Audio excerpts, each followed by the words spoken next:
And we start with news just in from Syria, where a series of explosions have shaken Damascus. Eyewitnesses report enormous damage and several bodies at the site of the strongest blast, which also damaged the Russian embassy in downtown Damascus. Let's go live now to RT's Middle East correspondent Paula Sleer for more on this. Paula, what else is known about these blasts?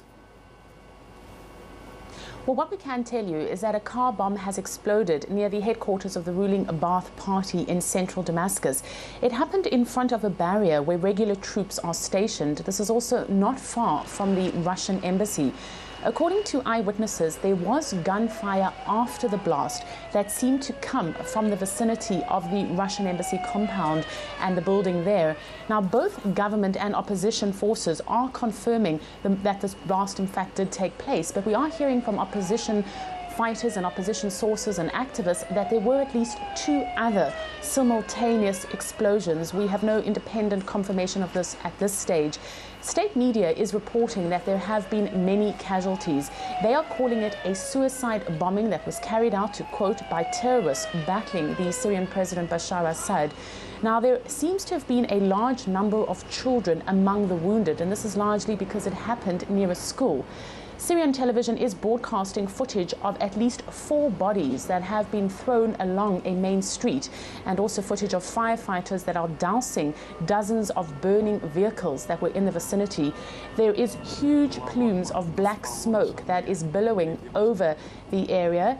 The latest information we have from the opposition is that 20 people have been killed. As I mentioned earlier, we are being told that this is a blast that has killed many, many people. And Paula, yet more worrying developments that the conflict might be spilling across the border. Can you tell us a bit more about that?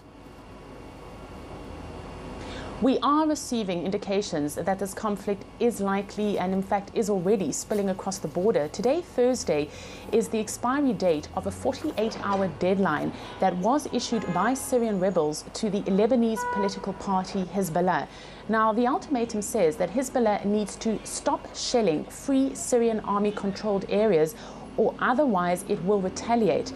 It follows several days of clashes between Syrian rebels and Hezbollah militants near the Lebanese border. So far, Hezbollah has not officially responded to this threat, but the rebels certainly are taking on a very powerful enemy in issuing such an ultimatum to Hezbollah. It is a group that is supported and backed by Iran. I'll remind you that back in 2006, there was the Hezbollah-Israel war that by all accounts Hezbollah won. It certainly has broad regional implications that we're now seeing this kind of conflict between 2 warring factions on either side of the border. And at the same time, if indeed the ultimatum passes today and there is no response, it also seems to present a scenario in which you have the Syrian rebels giving a lot of hard and war talk, but actually not following it up with much action on the ground. So they'll be hard-pressed to make good on their threats.